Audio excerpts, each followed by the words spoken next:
X-Ray Platoon had the unlucky honor of being the worst shot up platoon to serve in Vietnam. We had 4 of the team members killed. There were only 14 of us. So 4's killed. The rest of us are wounded 2 to 3 times each.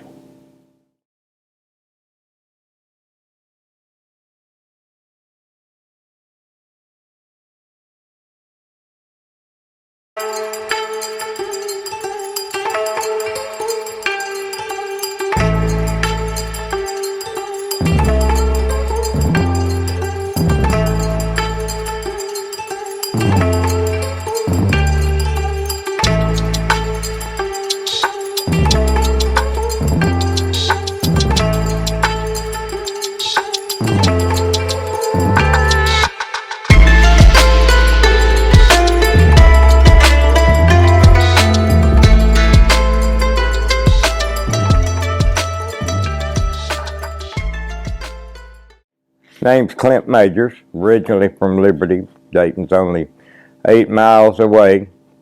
My dad worked in the oil field, and in '62 he went overseas working on a gone 2-year contract.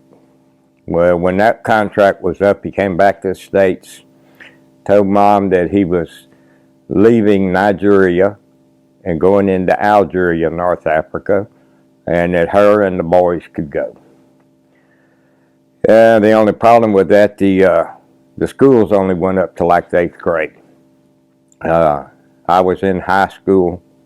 My older brother was about to go off to college. So me and the older brother stayed in Liberty.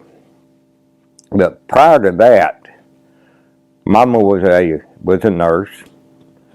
I have an older brother and a couple of younger brothers, but I was the one that was chosen for housework.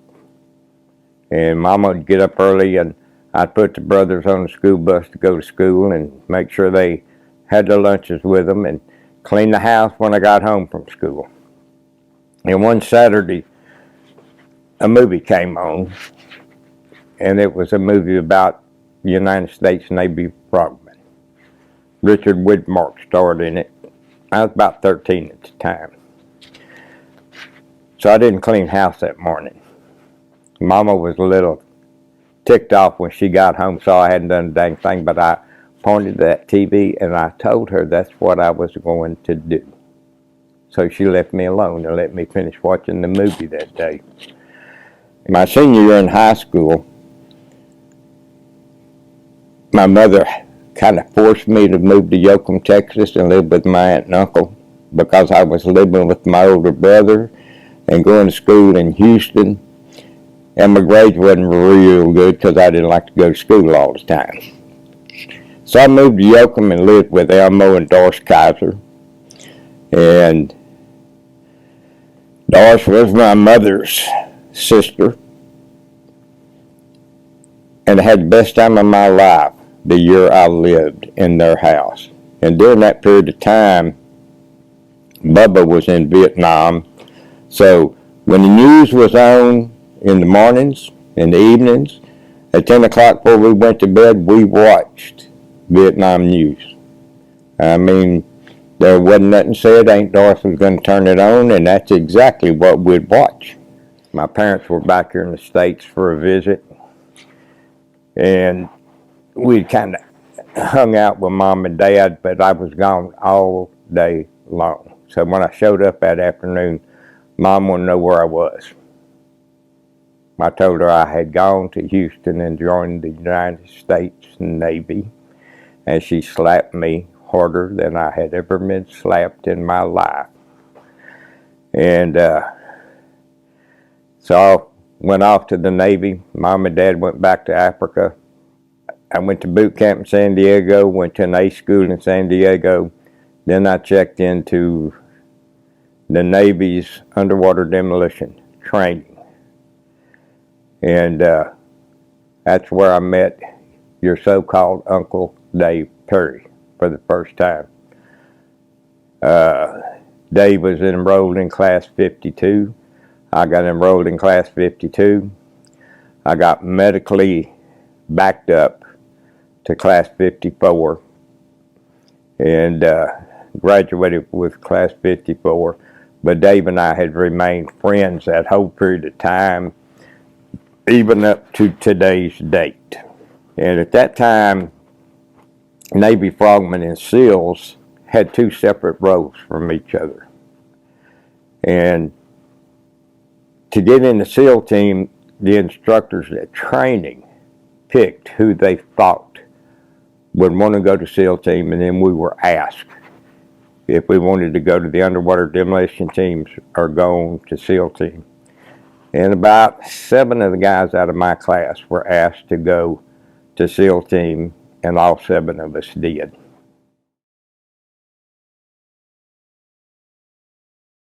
Class 54, when I got enrolled into it, there was not quite 400 of us that started that class.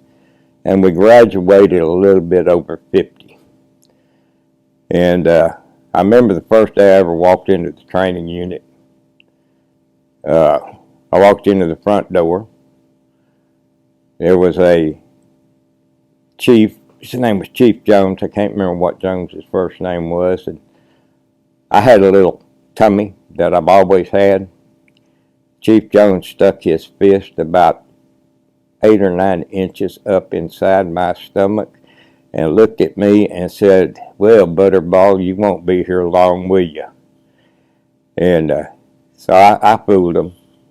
I stayed, did what I needed to do, and I never was a Olympic runner.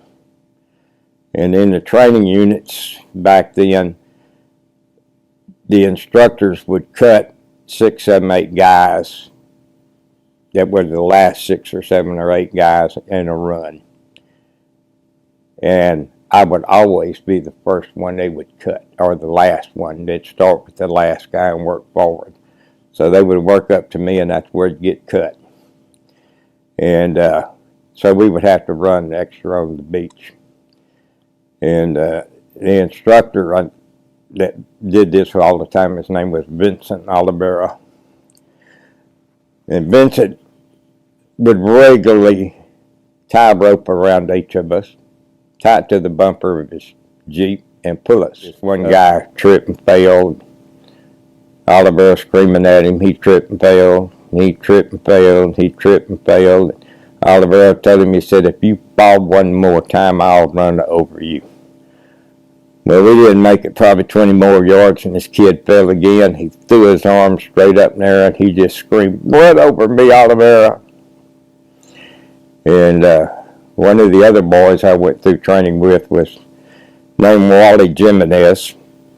Wally was of Spanish descent. Everybody loved Wally. Wally's dead now. Died of natural causes a number of years ago, but we had the obstacle course that had to be ran 2 or 3 times a week under a certain given time period.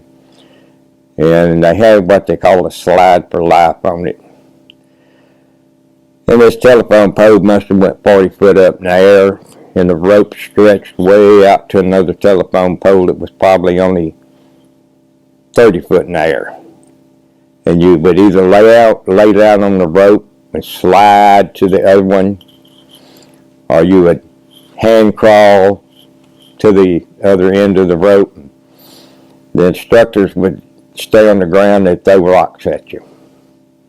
Well, they knocked Wally off the slide for life 2 or 3 different times that day, and I'm going to say at least 4. And the last time he told him, he said his arms were killing him.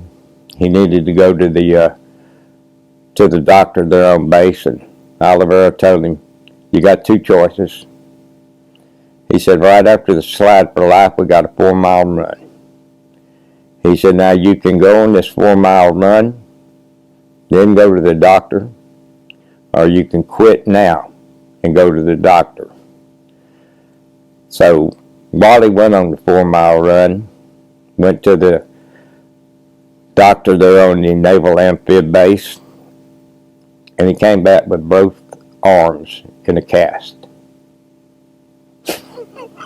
And he got rolled back a couple of classes and eventually finished all of the training, and while he stayed in the underwater demolition teams.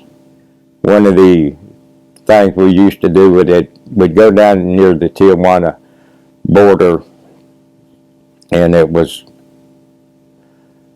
like walking through a sewer patch down there. And we'd swim in the mud, and we'd play in the mud. You couldn't tell who anybody was because they'd make you dive head first and swim through the mud. Somehow I busted my lip at one of the days down there, and it was busted pretty good. And all of us screamed, "Who's bleeding?" And I said, "Me." He said, "Who's me?" I said, "Majors." He said, "Come up here, Majors." So I got out of the mud, I walked up on the bank where he was standing, and he knocked me flat on my butt with a boat oar and told me to lay there. He said, "Open your mouth."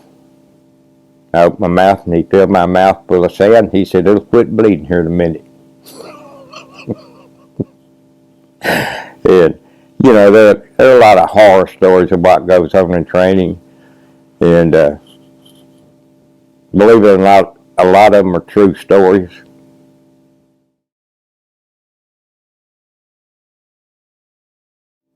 You know, you remember going through it, and you remember the first couple of days, and then after that you become oblivious to what went on.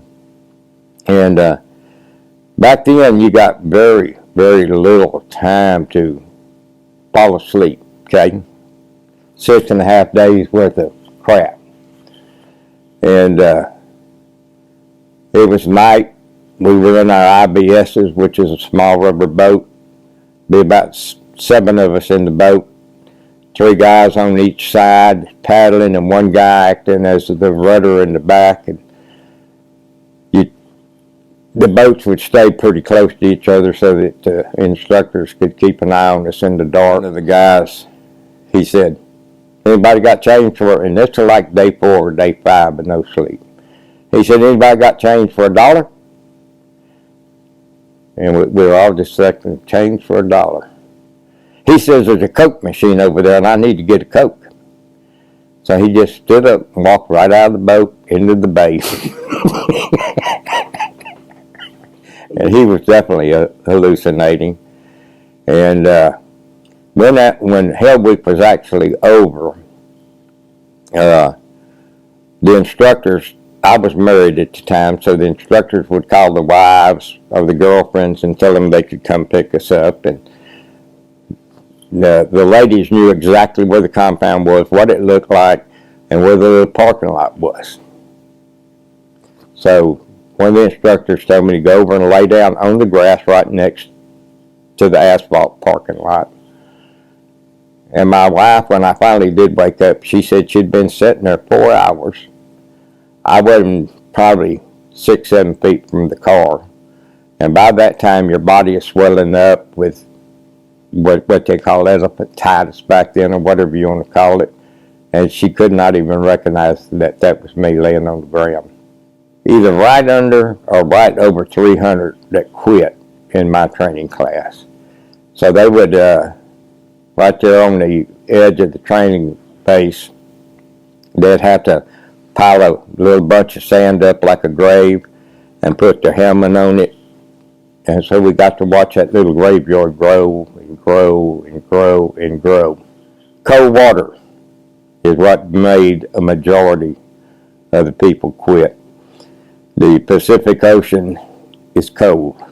And when you go through a winter class without a wetsuit, and you just got a pair of fins on and swim trunks, and you're swimming in it, or one of the things they used to love to do, they'd make us interlock our arms with each other, and we would sit this deep in the ocean for hours and just shiver and shake. And that's where the guys would quit. They just couldn't handle the cold. And the instructors would always bring a couple of active duty SEALs in to help them monitor all of us. And Richard Solano was one of them that came in. Richard got killed in a helicopter crash in Vietnam. James Gore was one of the others that came over. He also got killed in the same helicopter crash that Solano got killed in. But when they showed up, and they'd only been in teams maybe a year and a half at this time, so they knew what hell weeks were like. And they would keep their pockets full of almond joys and other little bits of candy. So when the instructors wasn't looking, they would slip us candy to eat. And during Hell Week, we ate 4 meals a day. The chow hall would open up, and I mean, we ate 4 large, healthy meals a day. And they'd give you about 5 minutes to eat.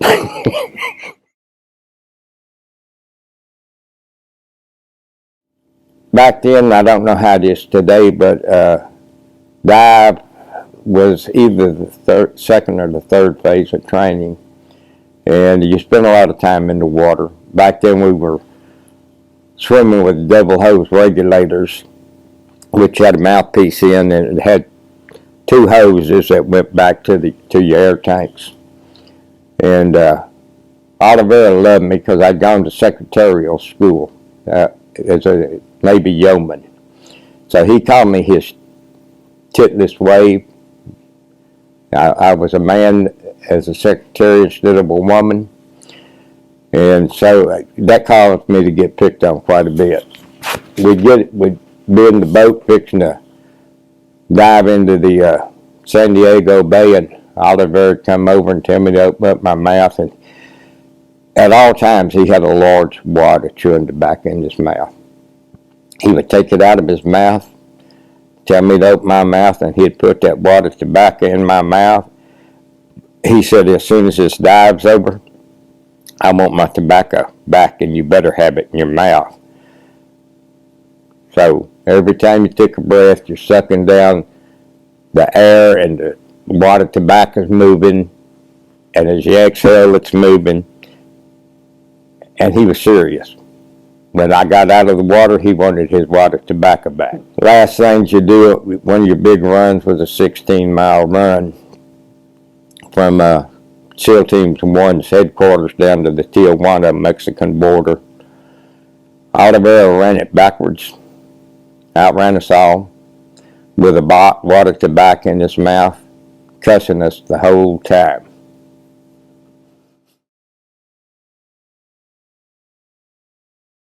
We always knew they were there, and we didn't see them as much as you would think you would see them. But on night dives, I don't care if a little bass swam up and hit you. You knew for sure that some 9-foot shark had just went by you and scared you to death. And I really can't say that I ever saw one of them face to face on the swim during training. It wasn't dark, it was black. Yeah. And at night there's little phosphorus critters in the water.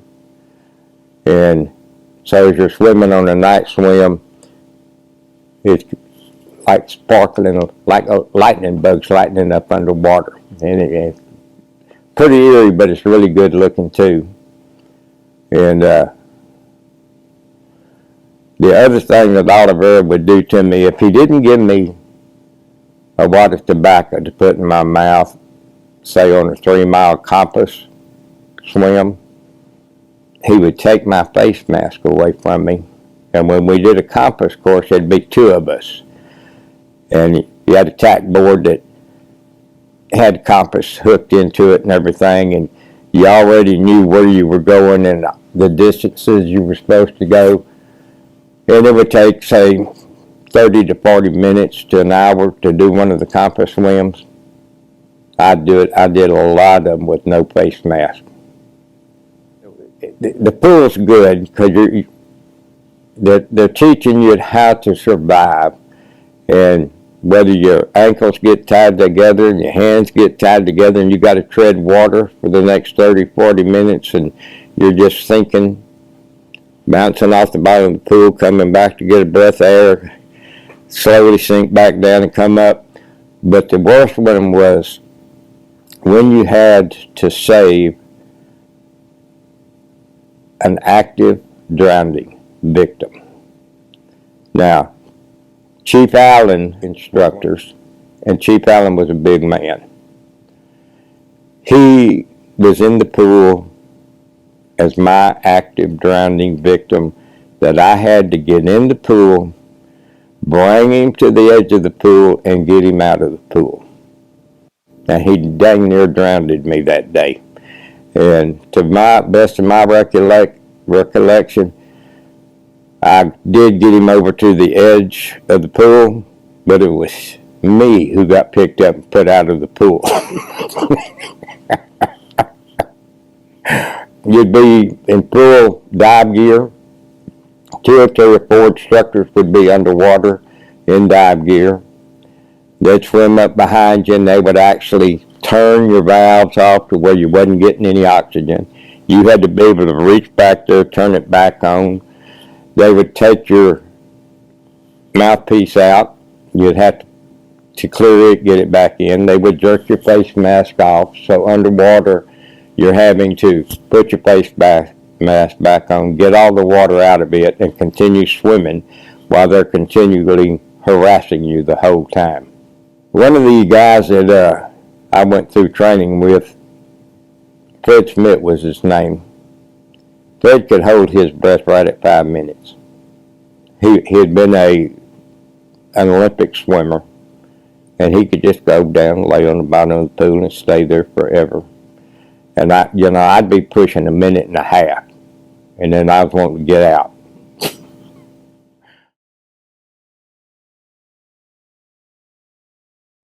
Demolition training was good. We got to play with stuff that normal people don't get to play with. And anywhere from C4 to different types of explosives. One of them was called a data sheet. And it looked like a rubber green mat that you would have at your front door to wipe your feet on. And they had several inch and a half thick pieces of steel that we could play with.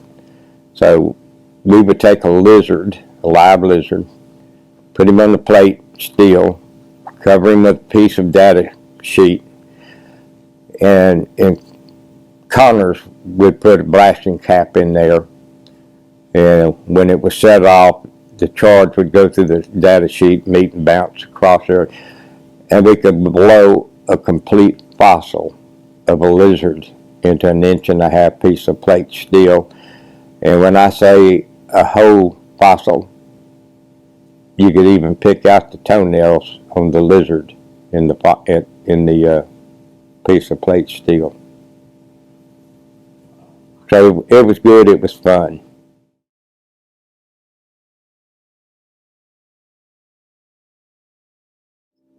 About 3 days before I was to graduate training with Class 54, my mother was killed in a car wreck in North Africa, and I went home to a funeral. I probably stayed 2.5 weeks in Texas and got back to Coronado, and that was my initial check-in to SEAL Team 1. At this point, I went to jump school in Fort Benning, Georgia. I went to Vietnamese language school. I also went to radioman school, which was in San Diego, and went to SEER school at Warm Springs, California, and did a little bit of advanced SEAL training 2 or 3 days a week for a month or 2, which just involved general land warfare tactics. And then from that point, we worked the next 6, 7, 8 months just as a platoon, where we were patrolling, holding ambushes, whatever a SEAL platoon would do in Vietnam, that's what we were doing. Then when I got back from burying my mother, I was immediately checked into X-Ray Platoon, and there were probably already at that time 7 or 8 guys picked out for it. Lieutenant Michael Collins was the officer in charge. He was a Naval Academy graduate. Our second officer in charge was not an officer. He was an E9 Navy chief, but he was fixing to make his 7th combat tour to Vietnam as a Navy SEAL. The next guy under him had done 6 tours of Vietnam. This was going to be his 7th. And 2 or 3 of the other guys had already done 1 or 2 tours.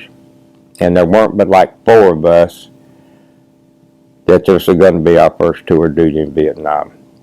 X-Ray Platoon had the unlucky honor of being the worst shot up platoon to serve in Vietnam. We had 4 of the team members killed. There were only 14 of us. So 4 was killed. The rest of us are wounded 2 to 3 times each. Prior to even going to Vietnam, we'd go to Nowlan, California. SEAL team had a great training base on the Salton Sea. Had a Viet Cong village there, and the Salton Sea was real large with different tributaries coming in and out of it, so our boats could operate in the tributaries, and we could actually work in an environment very similar to a thick mangrove jungle, whether it was the grass we were in, the brushes we were in, or the bamboo that grew in and along the lake, but it was a good training place. There was a bar there at Nowlan on the Salton Sea, and the name of it was the Luck of the Irish Cove. Every SEAL platoon up to this point would spend time in and out of the Luck of the Irish Cove. They had different photographs of different SEAL platoons hanging on the wall, 8 by 10 photographs and some larger. Bill and Maxine, I don't remember their last name, were the owners of the bar. After we got shot up so bad, X-Ray Platoon was the last SEAL platoon to get its photographs hung up inside that bar.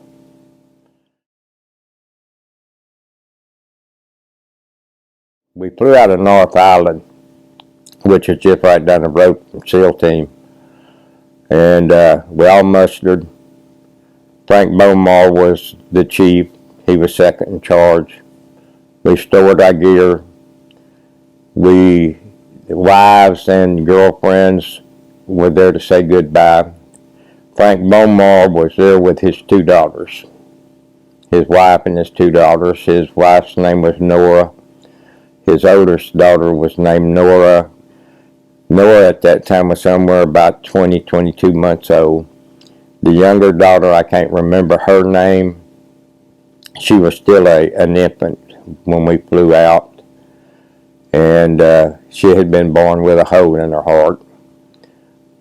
When Frank got killed, he was buried at Point Loma Cemetery. It was Rosecrans National Cemetery.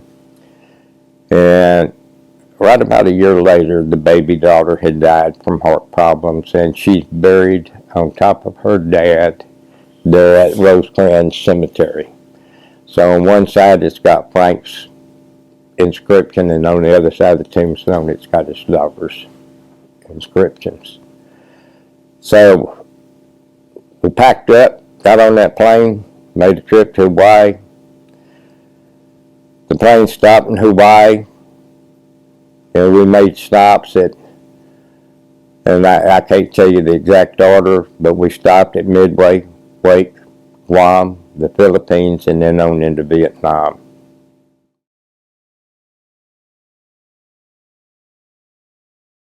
We landed, we had a few days off, and we received orders that we were going down to Ben Tre. Ben Tre was the provincial capital of Quinhua province. Quinhua was about 55, 60 miles from south of Saigon in the heart of the Delta. You came into the city of Mito, and you had to catch a ferry across the Mekong River. Ferry was a 15, 20-minute ride because the Mekong's a very large river. And once you hit the bank of the area, you had about another 15, 16 miles to get to Ben Tre. The base at Ben Tre was an army base, and there were no real ground troops working in Quinhua province when we got there. It was a hotbed of enemy activity. During the Tet Offensive of 1968, the Army major that was in charge of Ben Tre called in the Army base only a block and a half to 2 blocks out of downtown. The battle at Ben Tre during Tet was so bad, the Army major called in B-52 bombing strikes on the city of Ben Tre. His initial final report that he wrote up was, "We had to destroy the city to save the people." So if you're going to fight a war, Ben Tre was a good place to be. First day or two of unloading our weapons, boss wanted to check all of our weapons, make sure they were working, so he ordered us. And right behind the base was our helo pier out in the river. So he ordered us to grab our personal weapons, some ammunition, and meet down at the pier. And we lined up on the riverbank and opened up, making sure all weapons were working to their fullest abilities. Well, Mike hadn't really cleared this movement through the Army major that was in charge of the base, nor had he cleared it through the white mice, which were the police of Ben Tre. So within minutes, we had the whole world swarming in on us down by the helo pad to see what was going on. Being Navy SEALs, we didn't have a regular schedule that we could muster in the mornings. The Army major wanted us to muster because all of his troops mustered at morning roll call, and he insisted that Mike have us muster. And we mustered either that second or third day we were there, standing tall and proud on the plate, on the grinder with his troops, except we were butt naked. And from that point on, we did not have to muster in the mornings with the regular Army troops.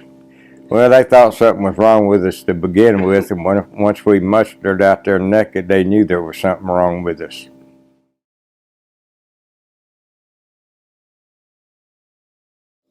We had a great boat crew, and we never met them until we arrived in Ben Tre. They didn't know us. 3/4 of these guys had no clue as to what Navy SEALs were and what Navy SEALs did. They were just attached to this group. Back then it was called Boat Support Unit 1, which over the years they had advanced into a more consolidated, well-trained unit. And they, even today, the boat guys go through a lot of training similar to what a Navy SEAL would, dealing with their end of the operation in maintaining, operating their boats in support of the SEALs. All of them were some good guys. Kronk, Hunt, Buddha, McLaren, Pendergrass, Appleby, and the list goes on. It was a group of guys that were trained in different fields. We had one of them that was electronic, one of them that was a engine repairman. So it was their sole responsibility to keep the boats running, keep them in complete operational readiness at all times, and we became brothers with these guys also. Throughout the years since Vietnam, I have remained very close to a number of these guys, and will continue to do so till I'm gone. That's how much respect we had for them. Buddha ended up being one of my closest friends. Buddha is now gone. He's been gone, about 2 years now. We got in a real bad firefight one night. Buddha knew that it was bad. They were a little ways up on the river after we inserted. They knew how much ammunition we carried. They knew how long we could sustain a firefight. And as we finally were able to start moving back to our boat, we ran into Buddha in the jungle. He had picked up an M16 ammunition, and he was coming in to bring us ammunition. That's how much they respected us and how much we respected them.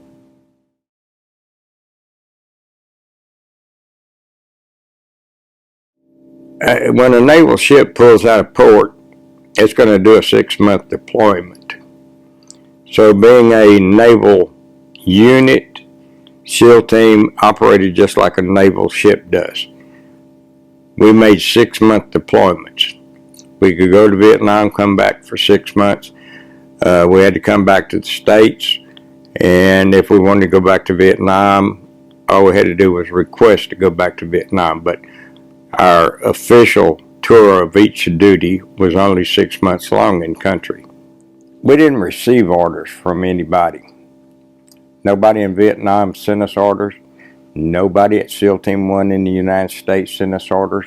We ran all of our own intel ourselves. We developed our own operations and operated on them. Frequently, I would go into Saigon with Lieutenant Collins, where we were going over different intel from the Army, the Marines, and we would pick activity up that we knew was going on in our province, and then we could develop our own plan of action of what we wanted to do.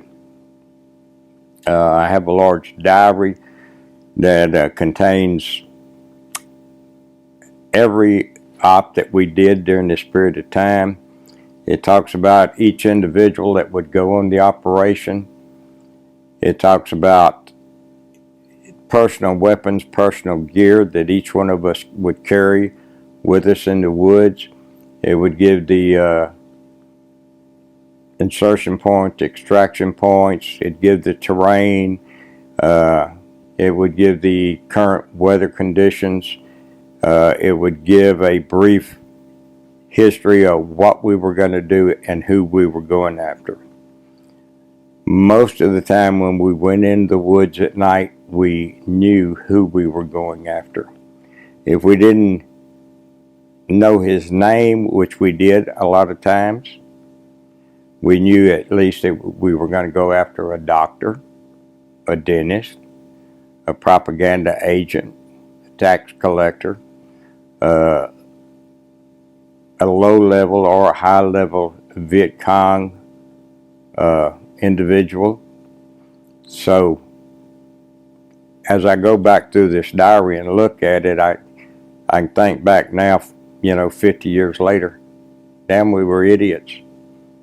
7 of us would go in the woods after, say, a tax collector that we knew was going to have 25 to 35 guards with him. But that didn't bother us. We'd just load up and go in the woods and see if we couldn't get him. The Tan Phu Secret Zone was basically owned and operated and controlled by the Viet Cong and the NVA. And there were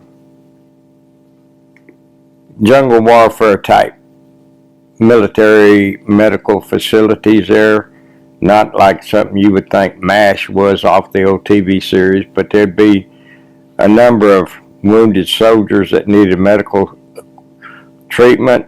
They'd have 2 or 3 little thatch hooches set up. There weren't any permanent residential doctors or dentists there.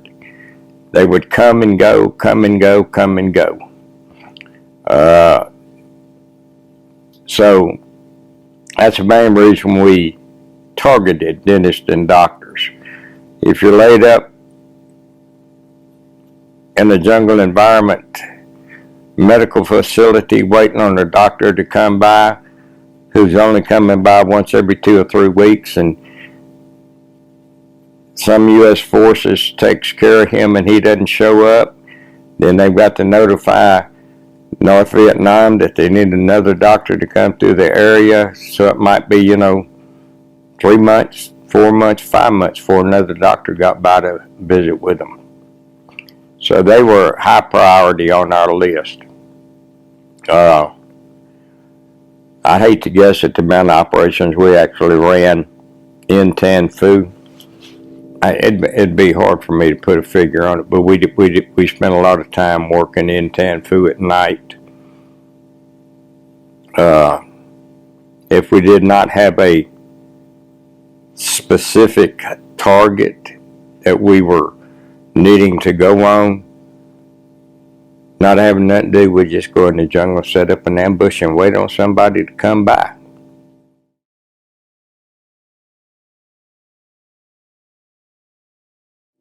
Our first operation, and this is, we met our boat guys in Vietnam. We had not met them up till this point. We didn't, we knew what kind of boats we'd be operating out of, but we did not know what crews would be there. And it was the same for the boat crew. Half of them didn't realize what Navy SEALs were. They just got assigned to boat Unit Support 1 and sent to Vietnam and met us, and we went to operate. All 14 of us plus 3 or 4 of the boat crew went out on our big boat on a night trip up and down some of the tributaries around Ben Tre. The boat was powered by large engines that were in silent compartments on jet jacuzzi ducts. Now, standing close up to it, you could actually hear the motors running. When it was on step, you could hear the boat running, but not near what you actually think one of these boats noise could make. And it had a canopy on it, a tarp canopy over it. The 14 of us could stay covered under the tarp. It really did not have any armor plating protection around it, except where the coxswain actually sat and drove the boat. So we go up one small tributary and hear a little noise, and the next thing we know, we're hearing crap bounce off of the tarpaulins, rolling into the riverbank, and grenades are going off. So we back out and got back down to base. None of us were hurt. We never actually saw the enemy. One of the SEALs that I was operating with, this was going to be his second trip to Vietnam. This scared the crap out of him. So he went into the boss's office and said he quit, sent him back to the States. And thus we began our operations in Ben Tre. Ben Tre sat real close to one of the secret zones. There were either 3 or 4 secret zones in Vietnam. A secret zone was an area that the United States government considered everybody that lived there was a bad guy. And we made a lot of trips in and out of the Tan Phu secret zone.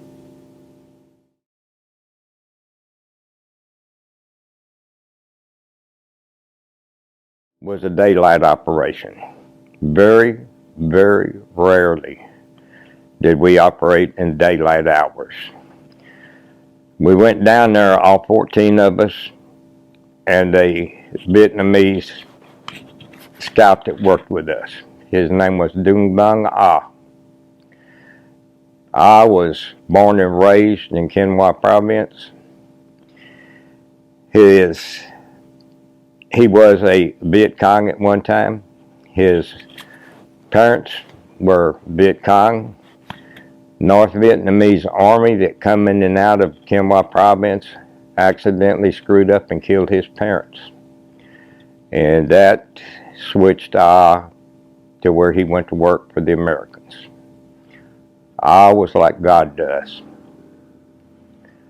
So I was on this particular op that we go on, this daylight op, and we probably walked 5 or 6 hours that day. And we saw thousands of footprints in the muddy lowland area of the Tan Phu. 2 or 3 days later,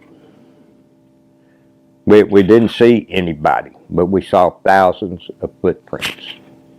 So 2 or 3 days later, we get a Chu Hoi from the Chu Hoi Center, and we're getting information from him. And these are bad guys that turned themselves into the government. They're put in a little prison area, and they can get amnesty during this program, but they have to work with American troops against the people that they were working for, okay?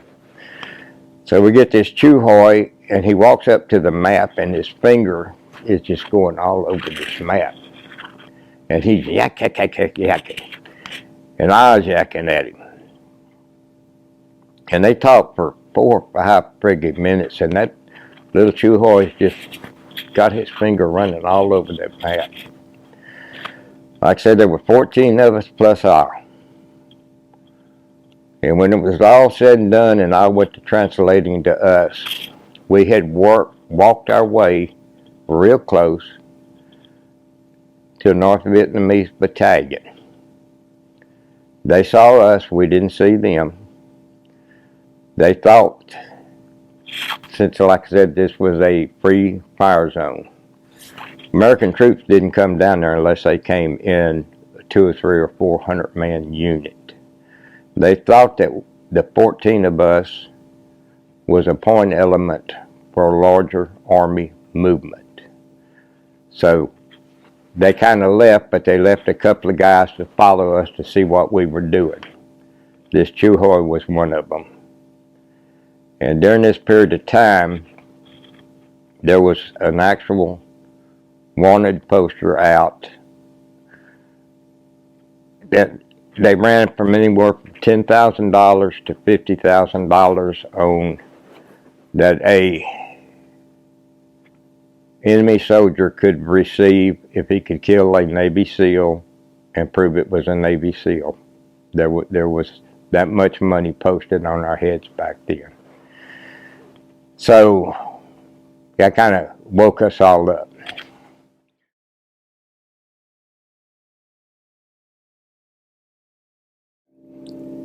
This was one of the few daylight operations. Down in the Tan Phu, we came upon a small group of thatched hooches. We landed by helicopter, made a survey of the area, went in. There was still hot tea on the table. There was quite a large bunker outside. The hot tea indicated to us that, oh, these guys were just here. They're now in the bunker. There were either 3 or 4 entryways into this bunker, and it was quite large. So we stationed 1 or 2 guys around each entryway. We threw in CS grenades, threw in concussion grenades. Nothing happened. Bunker didn't even really move. Gordon Clisham and I are standing close to one of the entryways. I noticed this arm throw an American hand grenade out of the bunker toward us, and my brain's looking at it going, wow, he just threw an American hand grenade at me. And about that time I said, well, I need to run. And as I turned to my left to run, the hand grenade went off. I took part of it in my left leg. Gordon was 10, 15 feet behind me. He had turned to run. He tripped. Quite a large bit of the hand grenade went up into the rowing area. He was medevaced out, given a medical discharge from Uncle Sam. And when we have our reunions back east, they're normally held at Gardens Home. That was my first encounter with any of us being hurt.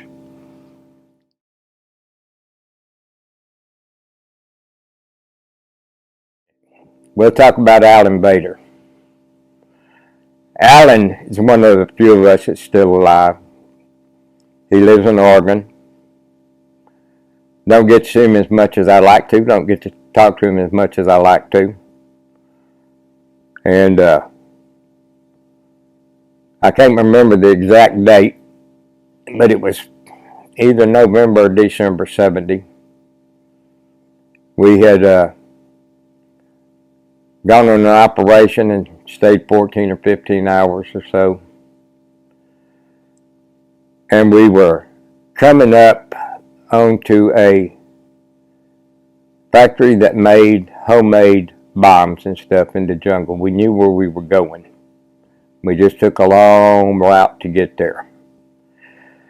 The tributaries in Vietnam have a massive tidal flow change. That little creek can be 10 foot deep and 20 foot wide when the tide's in, or it can be, when the tide's out, it's going down real fast and you might be in knee-deep mud and only a foot of water. Well, that's what happened when we came up on the ammunition factory.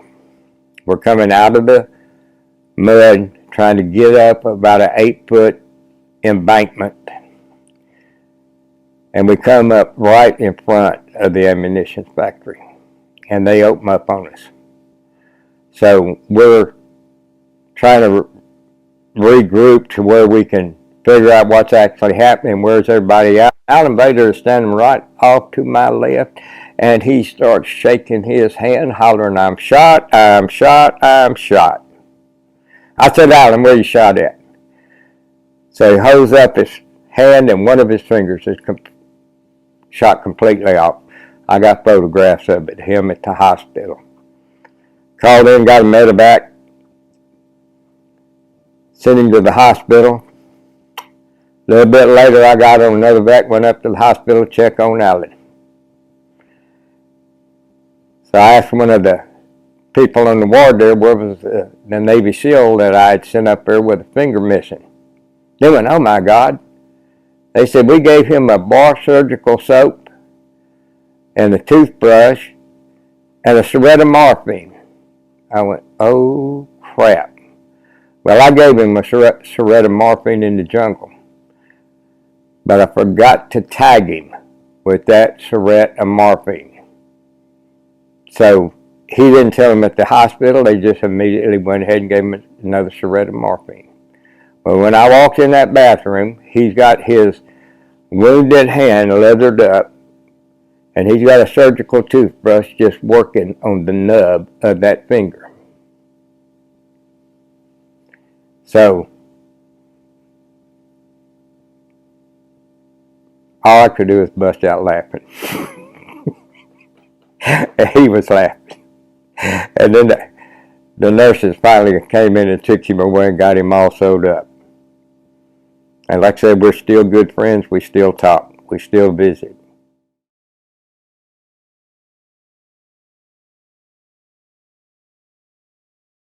Harold got killed in Vietnam. His older brother was a Navy SEAL.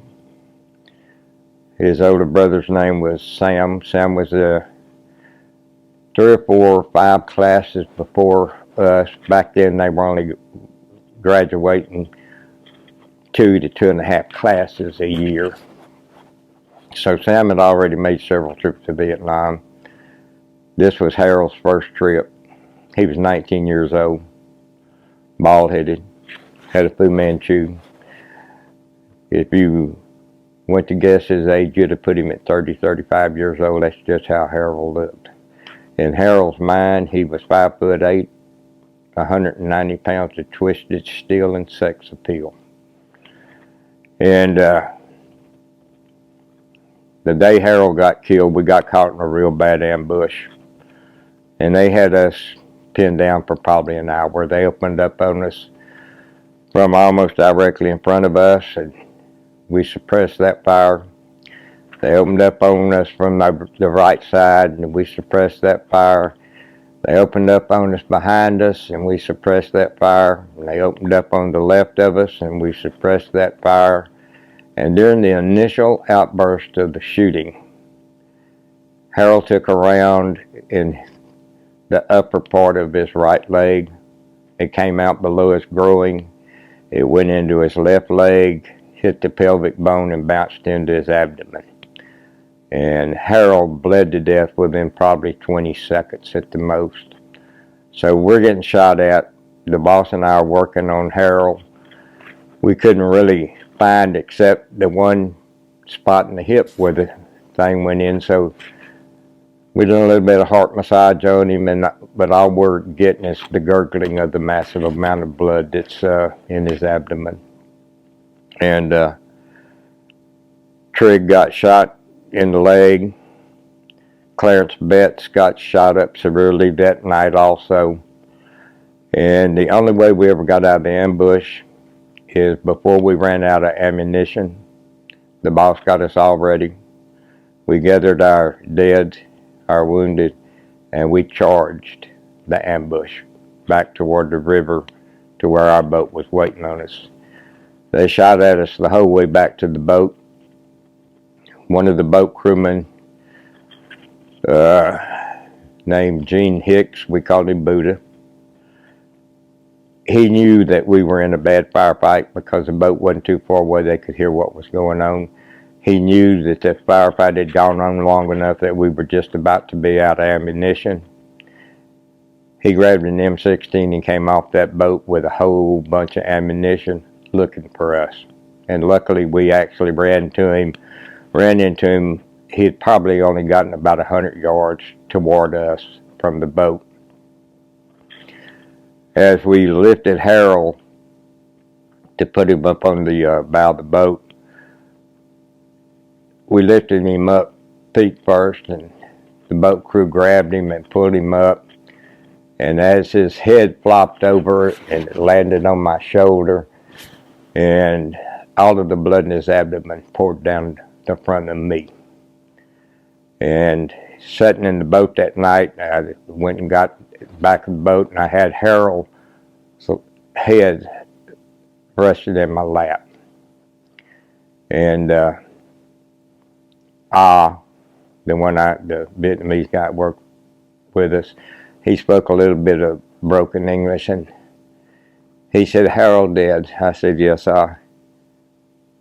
He said, "Harold, good man. He bought me lunch yesterday." Now, prior to me sitting down and putting Harold's head in my lap, as we got on the boat, we started returning fire back into the woods. And they got the boat turned around, and I don't really remember exactly what set me off with the guy manning the twin 50 that was on the starboard side of the boat, but I remember throwing him away from the gun. I grabbed it and I just started blasting into the jungle with it. And when Chief Betts, he was what they call a plank owner SEAL team. He was one of the original SEALs ever to be commissioned as a Navy SEAL. And I don't remember exactly which tour duty this was, either his 6th, 7th, or 8th tour even for Clarence. His leg had been so shot up. By the time he healed, he was medically discharged from the Navy, and the leg that got severely shot up was about 2 inches shorter at that point.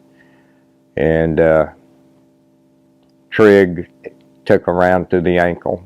He stayed in country and stayed off the ankle for about a week, and then went back to work with us.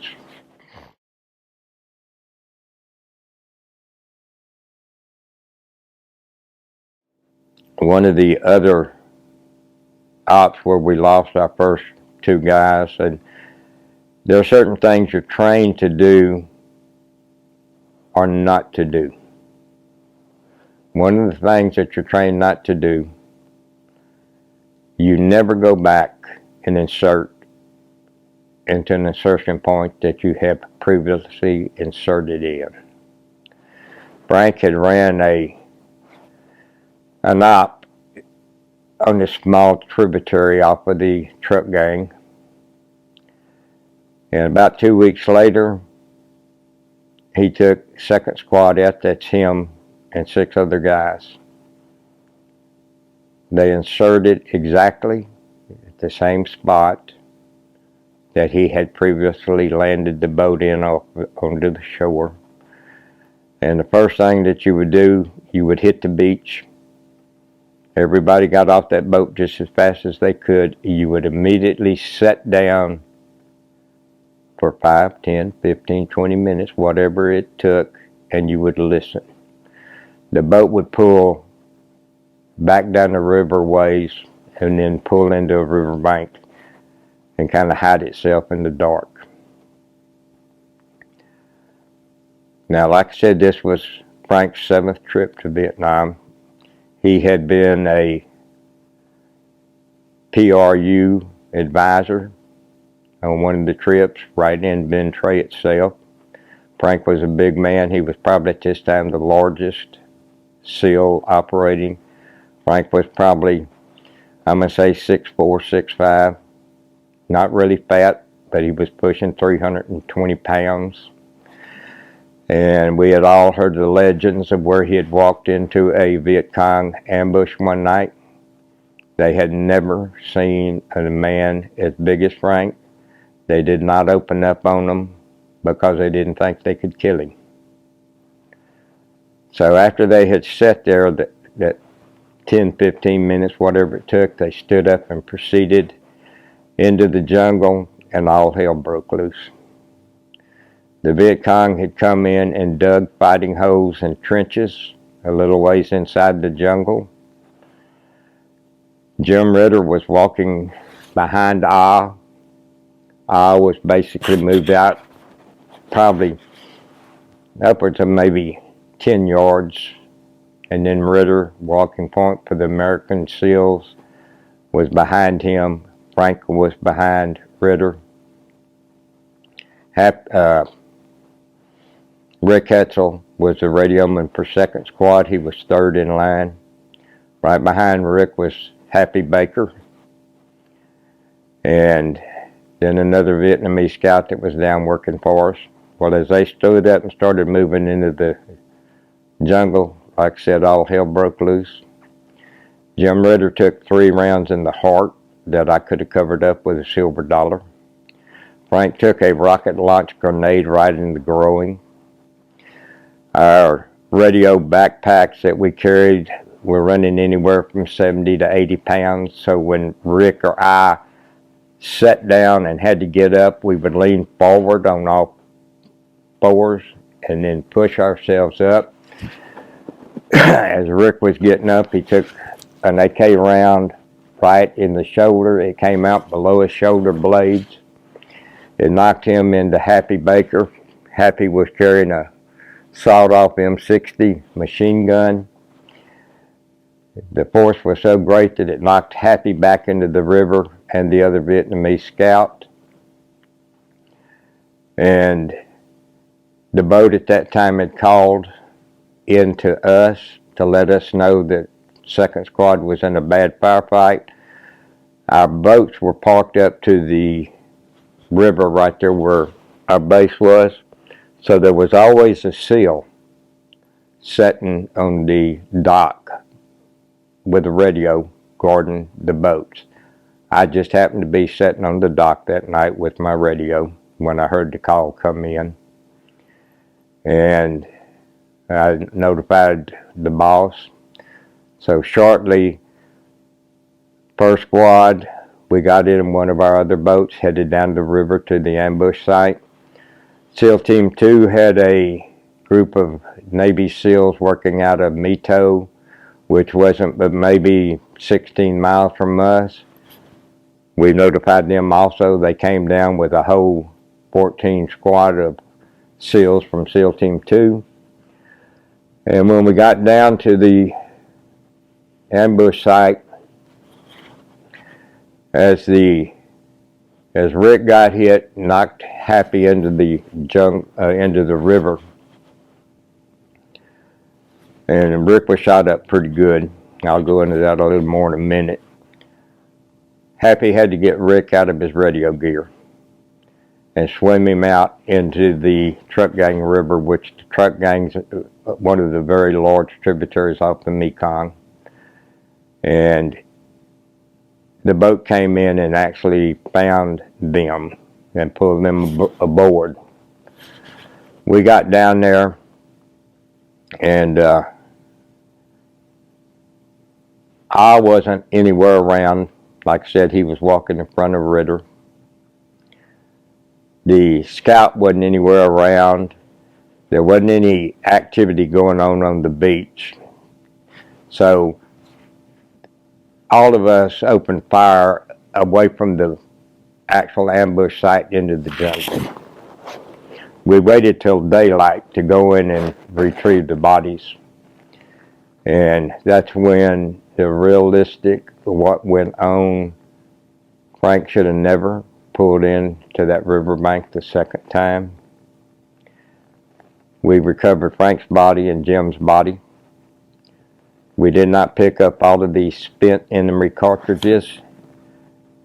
Nobody that in the second squad got fired a shot that night. So every cartridge that we picked up was an enemy cartridge, spent cartridge. We picked up 1,600 spent cartridges that we could find. And as we were prepping and just about to leave the area, everybody carried little pin lights. And one of our emergency little pin lights was a little red one that we used. And we noticed a little red dot going off on the bank. Probably 500 yards down from where the initial ambush took place. We pulled in, and it was our Vietnamese guide and scout. I had been shot in the right arm, tore his arm up real bad, and so we took I on board. We went back to the base and immediately had a sit down and a go over what went on. So Rick is already stripped of his clothing, put on a medevac, and shipped out to the hospital. But as we were taking his clothing off, the camouflage shirt that Rick had on, very rarely did I wear this one particular shirt due to the fact that it was built and made for a radio man. It was just a little bit too large. It had a life vest built into it to where if we were in the river with our radio on, it could support our weight plus the radio. There were 21 holes through Rick's upper camo jacket. Rick is shipped out to the hospital. It's just getting a little ahead, but it's part of this story. About 3 weeks later, he's discharged out of the hospital in the Philippines. He doesn't touch base with anybody at SEAL Team's headquarters in Coronado. He just gets on an airplane, flies back to Ben Tre, and walks in on us. It really upset my boss that Rick was still shot up and still recovering, and he got sent back to the States.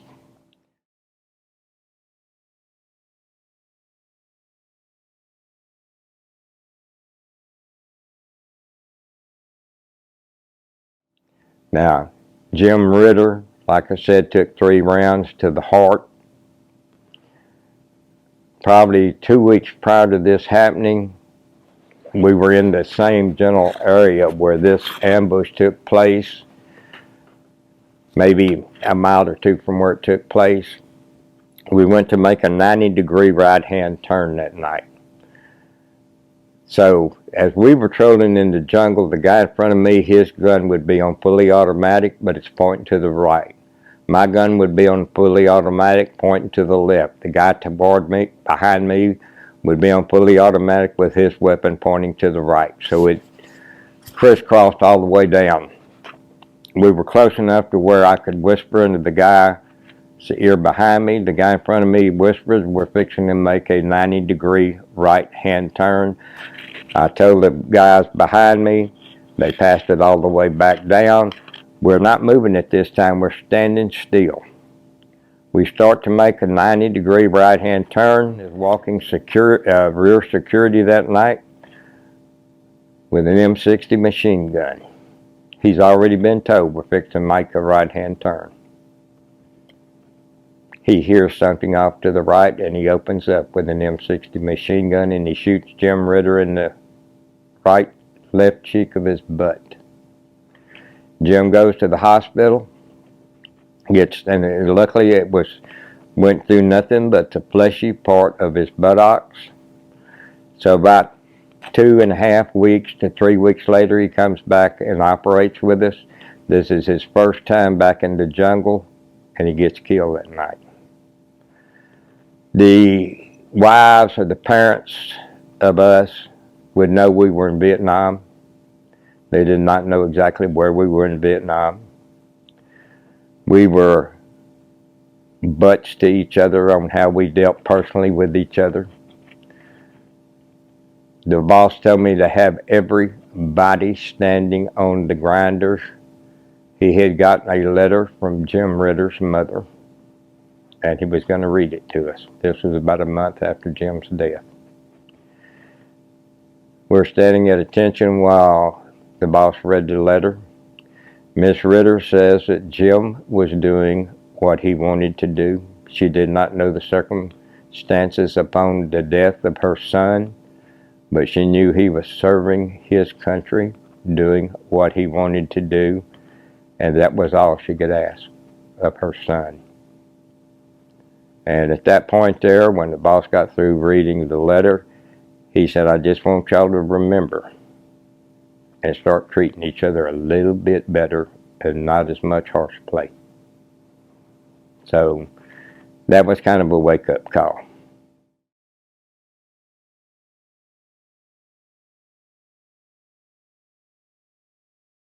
And I don't give a damn what any American says, but anyone that's ever been in battle with an NBA soldier, they knew what they were doing. They'd already been at war for 50, 60 years. This was their home. We were out there playing in their backyard, playing the game that we thought we were superior at. But if you ever came up on an NBA soldier or a group of NBA soldiers, they were going to hand you the fight of your life. Down in the Tampu secret zone, we would run our boats down into the tributaries, say in daylight given areas, just to get a better lay on the waterways that we were working in and how far up we could get up, say, a certain tributary. We knew there were NBA hospitals set up down in the secret zone. And if you've ever heard a 50 caliber machine gun go off, you know what it is.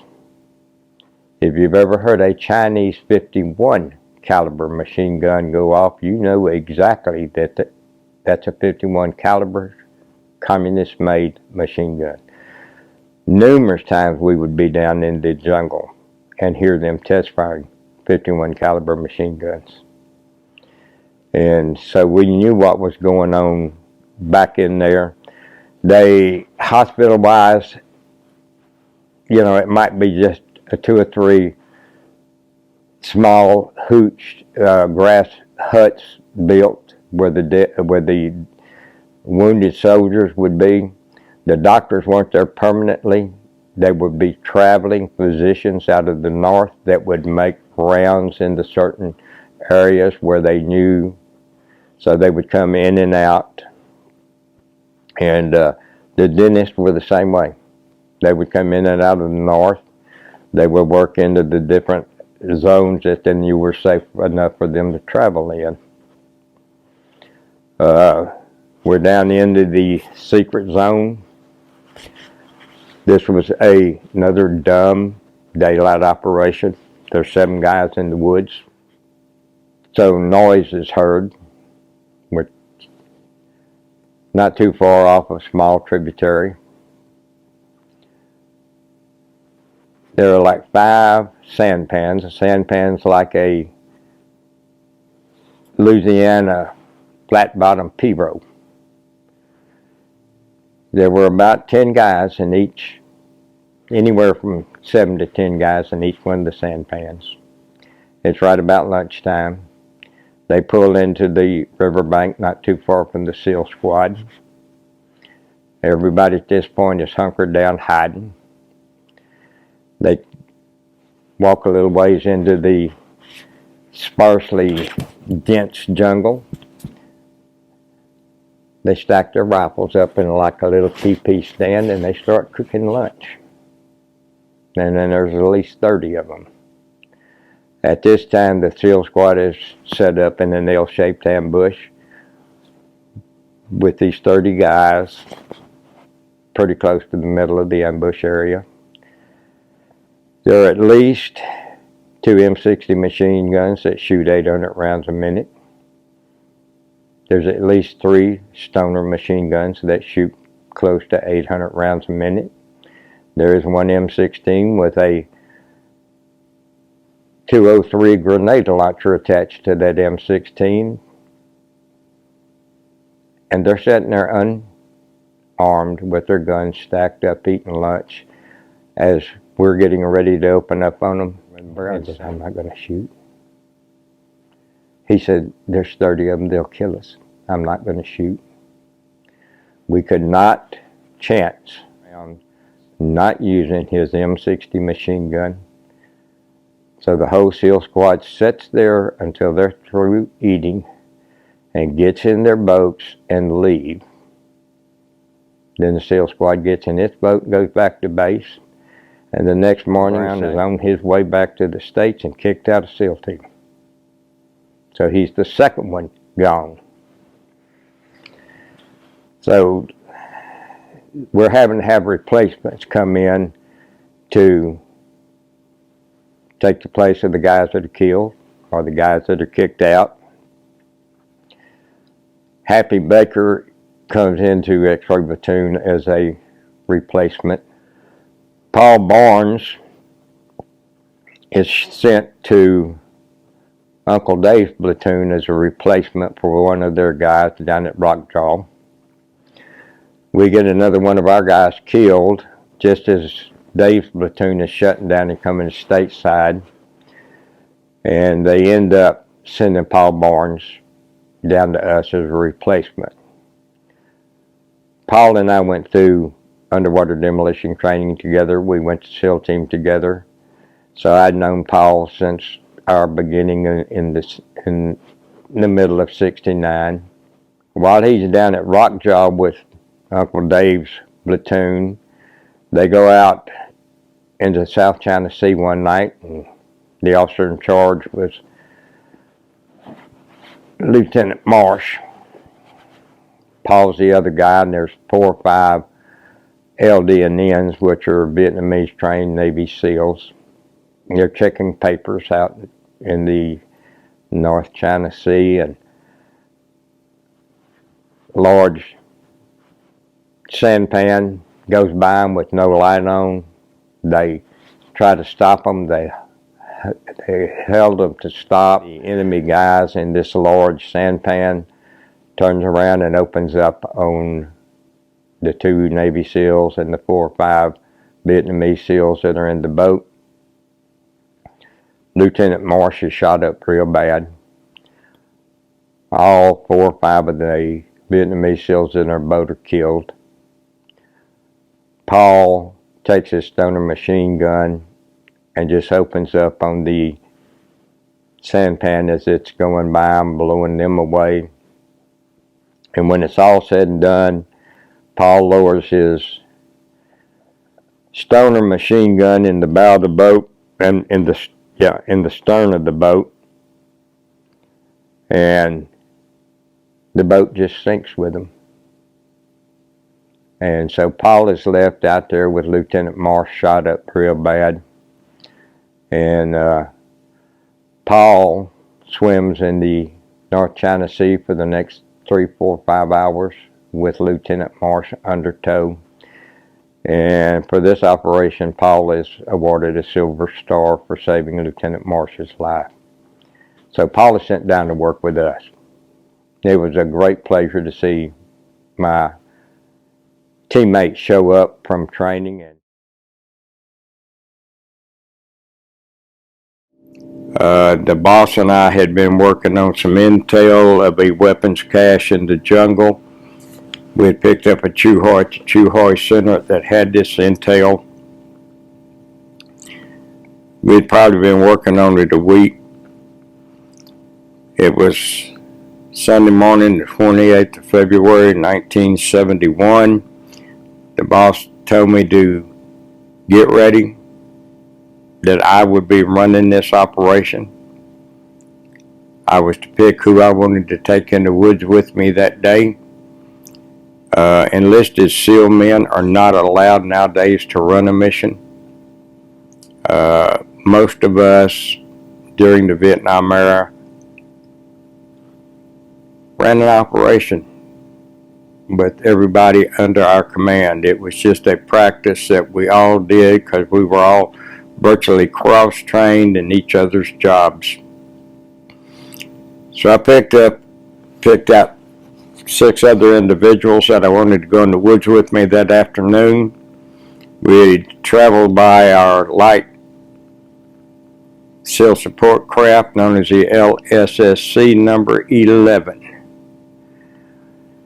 We went by 3rd Army ARVN outpost in the jungle, right before we got into a series of bad S-turns in the river. We heard a gunshot, a rifle shot in the woods. Like normally they would do that to let some more of the other enemies know that they had spotted somebody or American troop operating. We went in, we had a very easy weapons cache recovery. We took the weapons and the ammo, loaded them on our LSSC. We also loaded up somewhere in the neighborhood of 50 to 60 pounds of granulated sulfur. Placed it all in our boat and had an extraction headed back to base at Ben Tre. We're in the middle of the S-curves prior to getting up to the 3rd ARVN outpost. I'm sitting on my back. My feet are dangling inside the LSSC. I'm sitting on the ridge where the console is. My radio's still on my back. And I'm looking over my left shoulder to the riverbank. I noticed 2 Viet Cong in black pajamas stand up with B-41 armor-piercing rockets on their shoulder. I'm in the process of bringing my Car-15 up to a firing position as the first rocket hit our boat. It went in directly where I was sitting. I had a prisoner sitting there. He was squatting Vietnamese style. My left foot is on his shoulder. The rocket hit the boat directly square in the middle of his back. It cut him in 2. Jim McCarthy was standing to the right of this prisoner. It tore part of Jim's left buttocks off and quite a bit of meat off of his leg. Paul Barnes is standing a little bit behind me. It tore Paul Barnes' leg off to the right of Paul Barnes was Jim McLaren with the boat crew. Jim lost a leg that day also as the fragments of that rocket exited out the other side of our boat. So they fired both B-41 rockets at us. We took a direct hit from one of them. We took a glancing hit from the other. As I was raising my weapon and turning toward the enemy, I could remember watching my Car 15 fall into pieces as the initial shock of the explosion blew it apart. Like I said, I had my Brick 77 radio on my back. I had a pair of Levi's on that day and a camouflage top. The explosions blew my radio apart and tore my shirt off of my body. The only sustained injuries I had that day were both eardrums were blown out, and I had 27 pieces of fragments of my radio or fragments off of the boat enlarged into my skull. Most of them are still there. I was able to get the radio up and running, notified the boss what had happened. We're still taking fire from the riverbanks as the boss and second squad show up. The initial blast of the B-41 rocket threw me on the inside of the boat. My face is laying in the buttocks of Jim McCarthy. He wasn't moaning, he wasn't moving. I thought Jim was dead. I sat up. I watched Paul Barnes. His left leg is gone at the kneecap. His right leg is severely tore up. Paul sat up, took his head bandana off, made a tourniquet around his left leg. He took the barrel out of an M16, tightened the tourniquet down, took his belt off, and he tied the barrel of that 16 to his left thigh, tying the barrel down, so securing the tourniquet that he'd put on his own leg.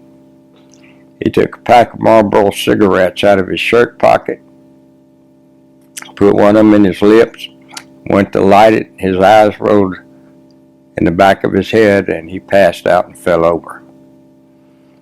I was able to notify a Army helicopter that was in the air fairly close to us.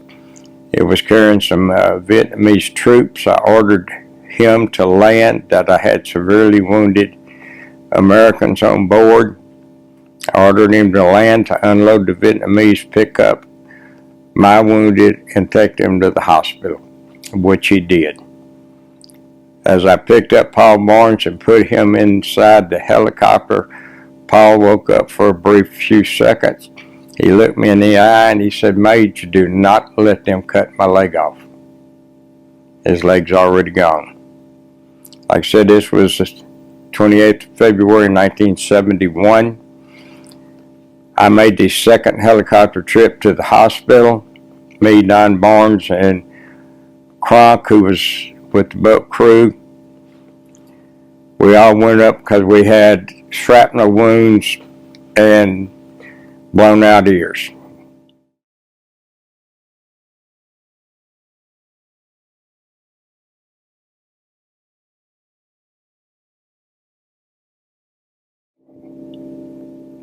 We were held overnight for the next couple of nights. The third day, I was going to catch a helicopter ride back down to Ben Tre. All of us Navy SEALs carried priority 1 orders on us. I could go into any airport, lay the orders on the table. They had to put me on the next available airship headed to where I wanted to go. We were able to wear civilian clothes, carry weapons and demolition with us under these priority 1 orders. So I'd walked into the airport, slapped them on the table, told them I needed the next helicopter to Ben Tre, and I was told that there'd be one living within the next 30 to 40 minutes. I was told which one of them it was out there on the helo pads. that I could go out there and get on board and wait on the pilots. As I'm sitting on the helicopter, I noticed one of the Navy SEAL corpsmen walking around looking at the different helicopters, like he's searching for something. He finally got up to my helicopter. I noticed he's got a fifth of liquor with him. He sees me and he said, "Mage, come on." He said, "Let's go get drunk." I said, "I can't." I said, "I'm going back to Ben Tre." He said, "Oh, you got time." He said, "Let's go get drunk this morning." I told him I couldn't. I had to go back to work. He looked at me with tears. He looked up at me with tears in his eyes, and he said, "Majors," he said, "they're either all dead at Ben Tre, and the ones that ain't dead are here getting worked on today."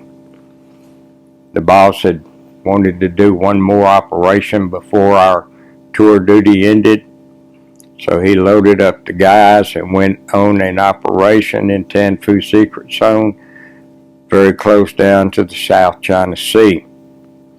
This is the next time when we know that we had been set up. The boat crew takes the big boat, the MSSC, they load up and they go down into their area where they want to hold an ambush. Viet Cong knows they're coming. So the Viet Cong let them come through the first ambush site. They get a little farther up the river, and the second ambush site opens up on them. A rocket launch grenade hits one of the canopy posts that holds the canopy on the medium SEAL support craft right above Lieutenant Collins' head. Lieutenant Collins is killed with some very bad head injuries. Mike Kaplanor, who took the radio in the woods that night, is standing directly behind the Lieutenant Collins. He took my place as a radioman, and Mike Kaplanor suffered some severe facial injuries.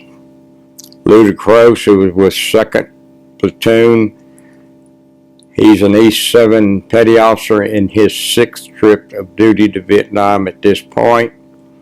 Lou suffers some severe head wounds to where he ends up with a large metal plate in the front of his skull. He's medically retired from the military. Stateside shuts down X-Ray Platoon at this point. And there's 3 of us left. We're to pack up our gear and ship it home, which is a job I didn't want to do. But we got the gear shipped up. We got the gear packed up and shipped home. We're sitting at the Tan Son Nhut Air Base. They're outside of Saigon waiting on our ride to go home. I don't remember sitting there. I don't remember making that flight home. I had brought this topic up with my wife numerous times over the years afterwards. She told me, she said, "Why don't you just call one of the guys that came home and ask them what happened?" So like I said, there were 3 of us of the original 14 that was able to make that flight home. I called David Shadnall. I asked David about our flight home, and he told me what went on. He said when we landed stateside at North Island, he said every active duty Navy SEAL on the West Coast greeted that airplane as the 3 of us came off of it. I have no recollection of that happening. But apparently it's true, because I've talked to several of the guys over the years since then that said, "Yes, Clint, we all met y'all when you touched down in North Island."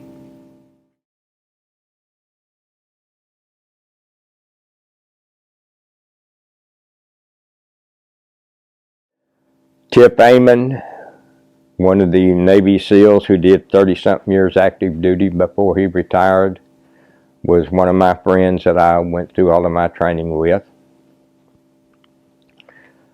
Tip was there to pick up our light boat on the 28th of February when Paul lost his leg.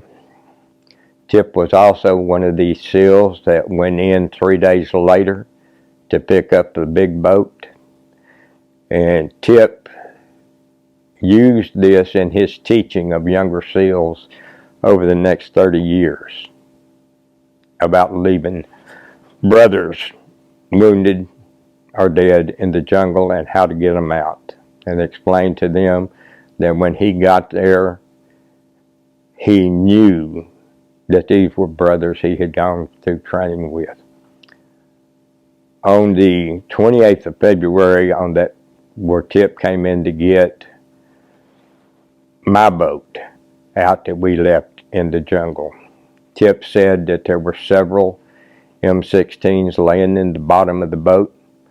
The boat was covered in so much blood you could not even see a 16 rifle. You had to dig through the blood to get to the equipment. I was wearing my camouflage beret that afternoon. It was gone. Paul Barnes goes to a SEAL Team 2 reunion 30 years later in Little Creek, Virginia. He is given the beret because they think it's Paul's. Paul said, no, but I know who that beret belongs to. Paul called me and he said, Clint, I just put something in the mail to you. I said, well, what is it? He said, when you get it, you call me. So when it showed up at my house and I got it open, I could not believe it. Paul did not wash it. It was sent to me with the blood still caked on it from 30 years prior. I knew exactly the minute I opened that box and looked down and saw that camouflage, I knew that that was my beret. So I washed it. It stayed hung on my wall for a long time under the photograph of Paul Barnes. The wife and I and my daughter are sitting in my living room. My 3-year-old granddaughter is running through the house.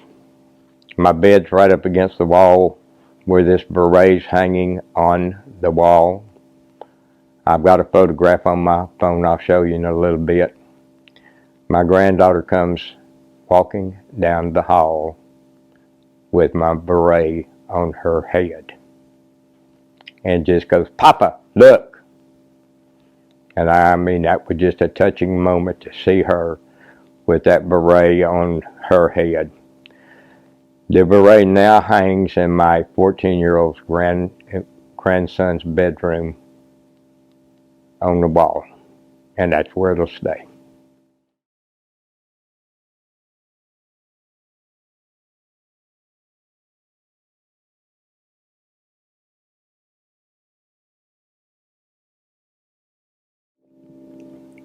Mike was a Naval Academy graduate.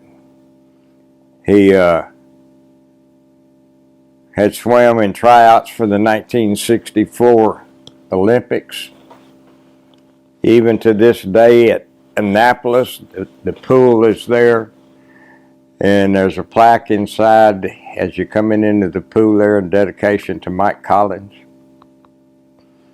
And I'm going to say about 2 or 3 months ago, one of Mike's old friends who was one of his swimmer partners, and he had called me, told me that the coach of the swim team at Annapolis wanted us to have a video conference so that all of the present day swimming members of the Naval Academy swimming team could listen to us while we told them exactly who Mike Collins was and what he did and why that pool is there in recognition of Mike Collins. So it was a good 45 minute teleconference that we had that was well done.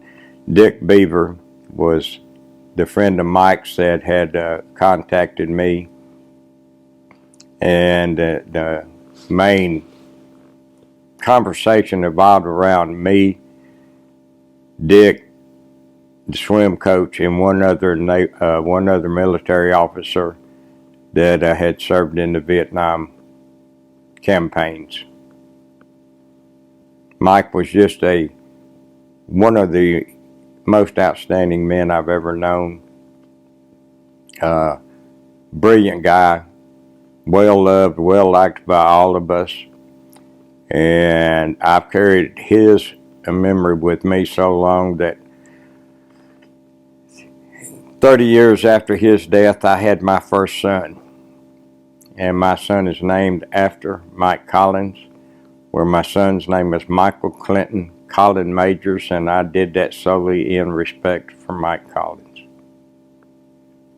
I stay in contact with several of his friends from his Annapolis days, even up to this date, and people that knew him, I still have contact with them and carry on conversations with them. His nephew, Paul Mendale, which is Paul's mother, was Mike's sister. Paul looks exactly like his uncle. And while we were still living in Montana, Paul and his brother came to our house, and we visited and talked about his uncle and explained our feelings to him. Off and on, every couple of years, we have a X-Ray Platoon reunion back east, somewhere in and around Baltimore, and Paul has shown up there several times. Frank Beaumont's daughter Nora will show up. So it's not just a military reunion, it's a military reunion of families.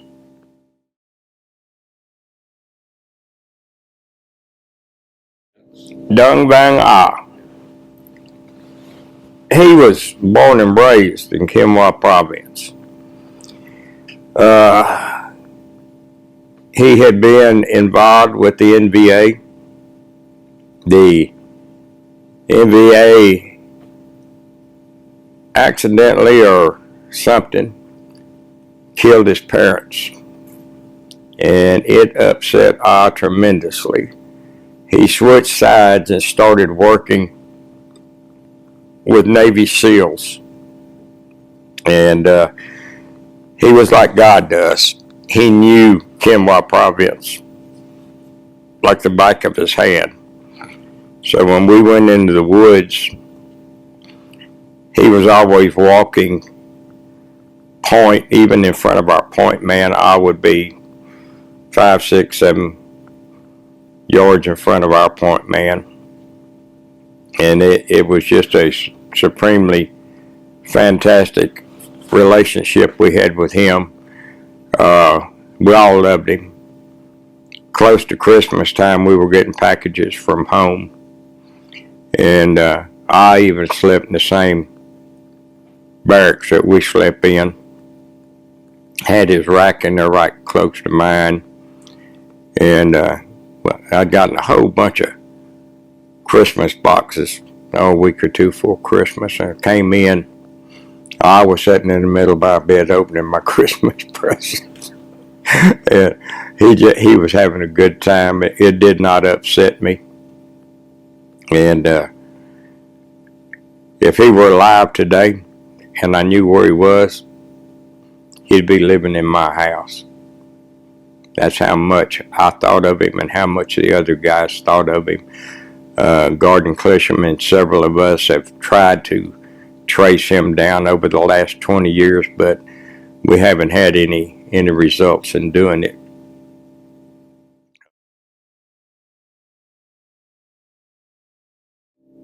The other Vietnamese we had working with us was Tong. Tong was a Vietnamese trained SEAL who was working both sides of the rodeo, and several times he was under suspicious because of the activities that we'd get in the jungle, but he wouldn't be with us, or he would be with us, and we'd go in the jungle and nothing would happen. Even 5-6 years ago, one of the LDNs, that's what the Vietnamese SEALs were called, a number of them live here stateside. One of them had gone back to Vietnam to visit family in Saigon. He ran into Tong in one of the restaurants and took photographs of Tong and sent them to me, and to confirm all of our suspicions. Tong now has a high-level job with the North Vietnamese government, so he was working both sides of the fence. I can contribute many of our problems and much of our dead and wounded to him.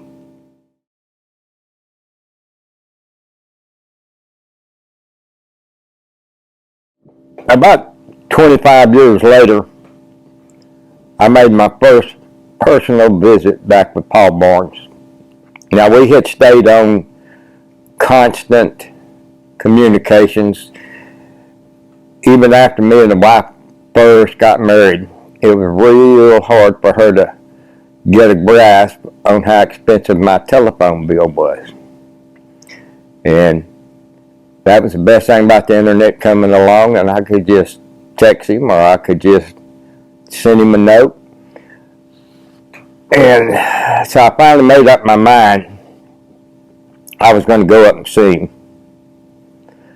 When he got married, I was coming back home off my second trip to Vietnam, and I didn't have his phone number, but I had his mother's. So it's nighttime in Hawaii, so I don't even remember what time it was in New York. So I called his mom, told her who I was. She said, "I know who you are." She said, "But he ain't here, so you can't talk to him here." She said, "He got married tonight, but his phone number to the hotel where he's at, and here's what room he's in." So I called and got his new bride on the phone. And she also told me that I could not talk to my drunk, passed out friend that night. So we got to visit the next day or two on the phone, and we carried on, like I said, for another 23, 24, 25 years. I made my mind up it was time I went to see him face to face. So I flew into Rochester, New York. He met me at the airport. We got to his house, and I had a good 4-day visit with him. Gordon Clisham and his wife Sandy came up. Gordon was the first one of us that got wounded and got medically discharged from the Navy, so they came up. And it was a great time. And the last morning I was there, Paul lives in a 2-story house. I'm sitting at the bar in the kitchen on a bar stool. He's hopping around the kitchen on one leg, cooking me breakfast. So we eat. He looks at me and he said, "Now follow me upstairs." He said, "I want to show you something." So he hops upstairs and I follow along with him. We get in their bedroom. He told me to sit on the bed. He pulls his Levi's off, and so he's sitting on the bed next to me with his stub right next to me. And he pats it, and he said, "This is my leg, Clint." He said, "I know you blame yourself for this because you asked me to go in the woods with you." He said, "I went. It wasn't your fault. I went." And he said, "What I want you to do is to realize it's not your fault. It just happened." And he said, "What I'm going to do," he said, there were either 4 or 5 different prosthetics that he'd been given over the last 25 years. So he showed me number 1, number 2, and number 3, and how they had improved over the years. And then he put the last one on, which was a little computer-operated leg. And then he pulled his blue jeans on, stood up, buckled his belt. He said, "We don't need to talk about this anymore." I said, "Yes, sir."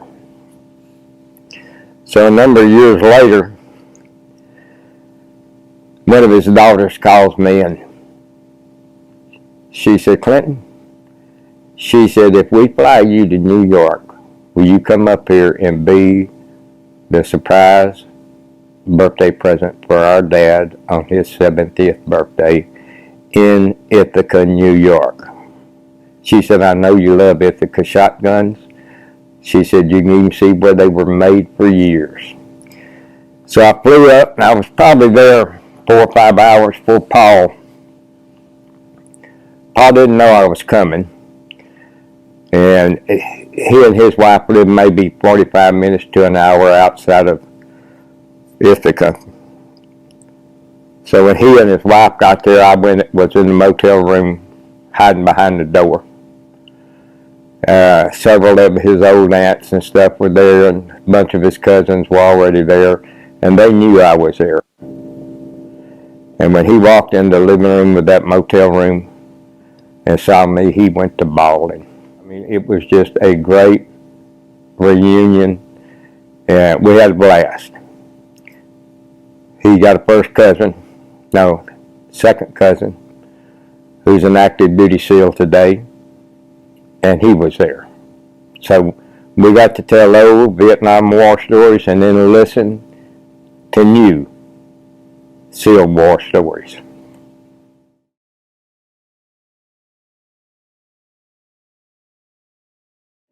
Frank Beaumont's daughter, Frank's the one I said was the second in charge. He was an enlisted man. When I got out of SEAL team in 76, Clarence Betts, Clarence, the one I said that got so wounded his one leg ended up being a couple inches shorter than the other. He got medically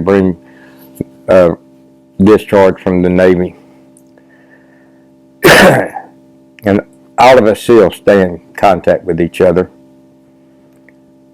So when I left Coronado, California, I took all of my stuff to Clarence Betts' house. He lived maybe 35 miles outside of San Diego.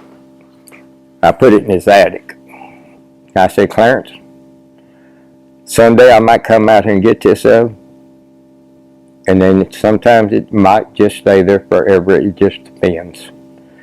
So I left, and I'm going to say it was probably 93 or 94.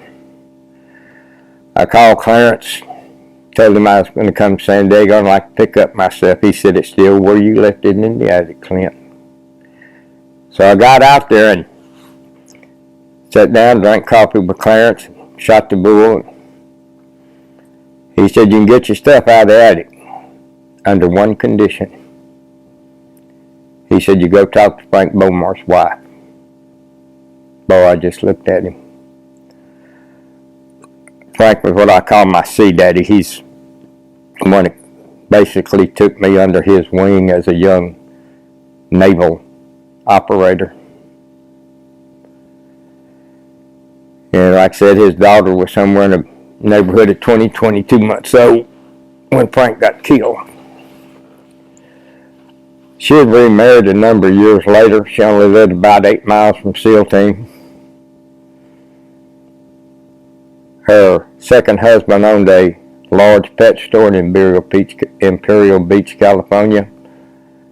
I walked in the door with a massive photograph album with me, and she went to bawling and when she saw me come through that door. So we sat down and we talked. She said, "Clarence told me you were coming."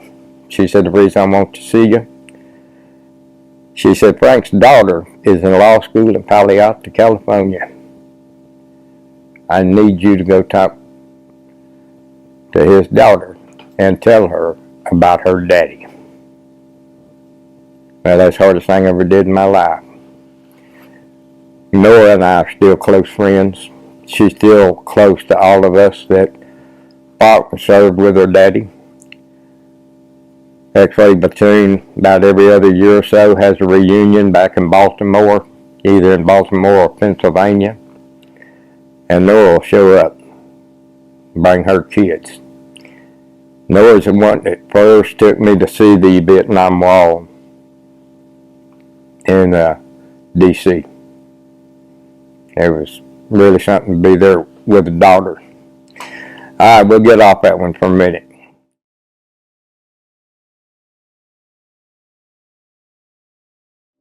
I'm just kind of gathering a thought where I need to go now. The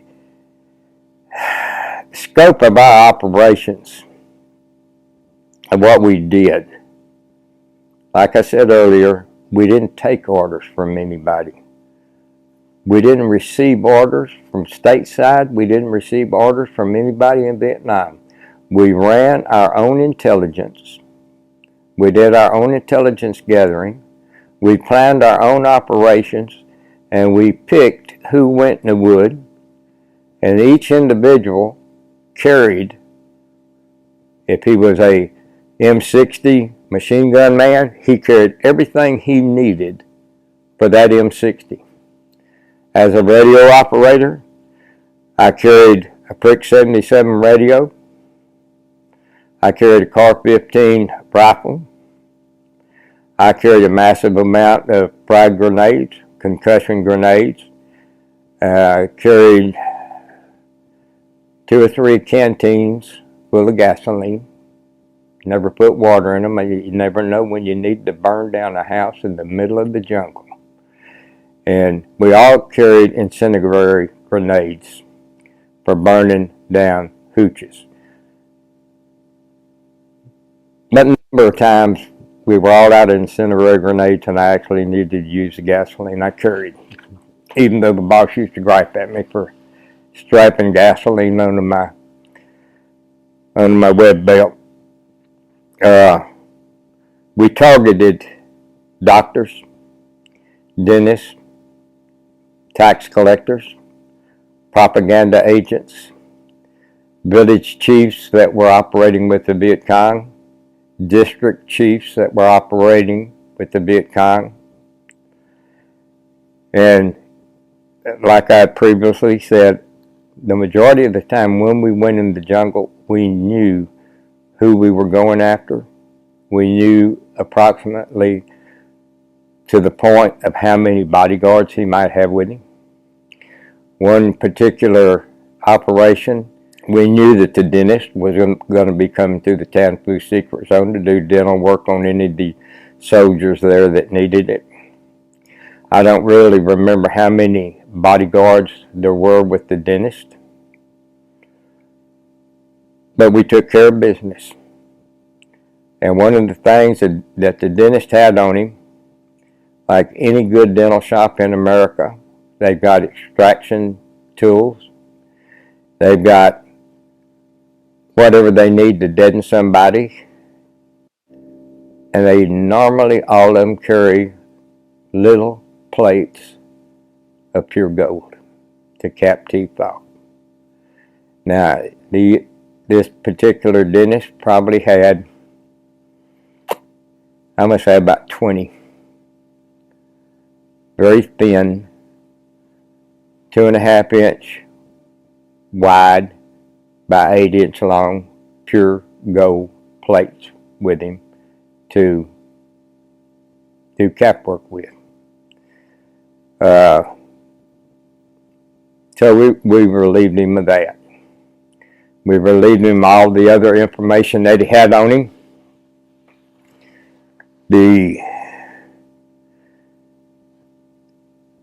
reason we would target doctors and dentists, if you're wounded, if you're a North Vietnamese soldier, wounded in South Vietnam, laid up in a jungle-filled hospital, and you only see a dentist or a doctor once a month, you're waiting to see that. You're waiting to see that man come through that door.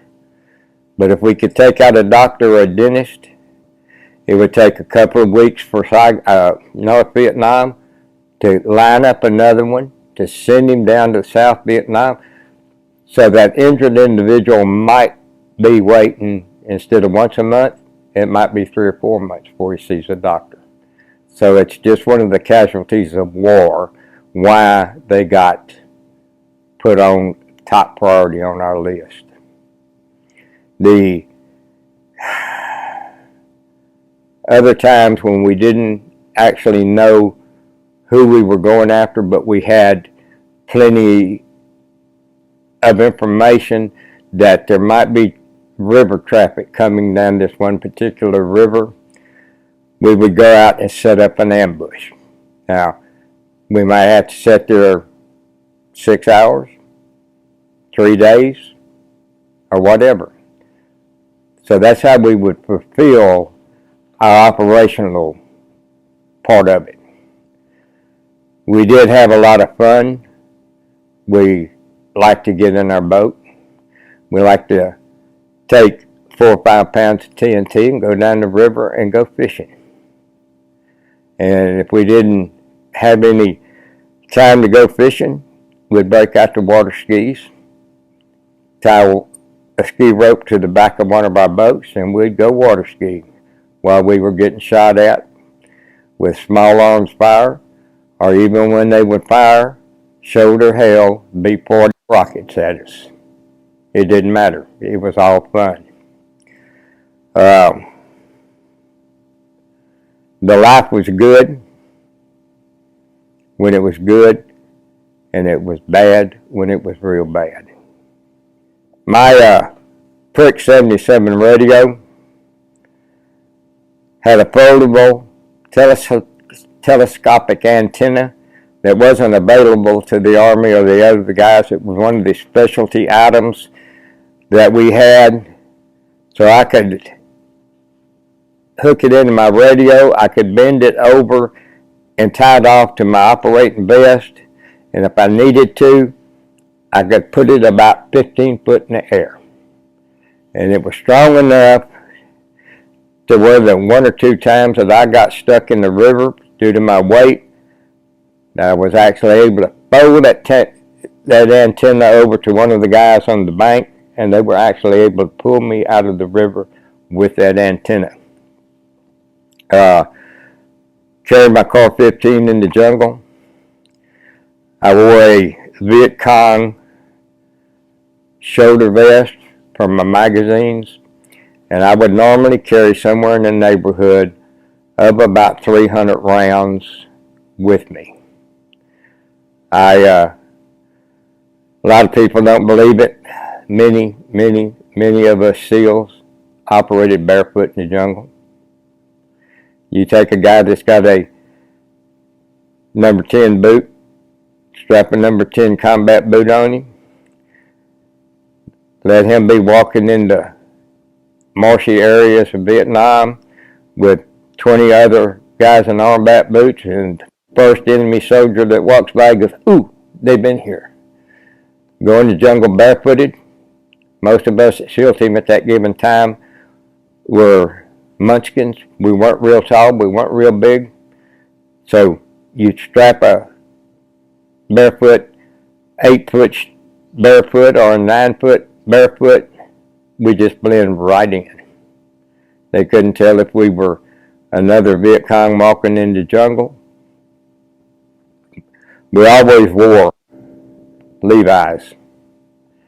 The Levi's stood up to the harsh environment of a triple canopy overgrowth jungle. The elephant grass didn't cut them up.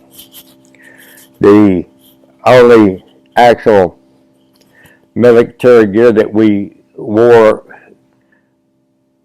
was a tiger striped jungle cami top, and then our face paint and whatever hat we wanted to wear.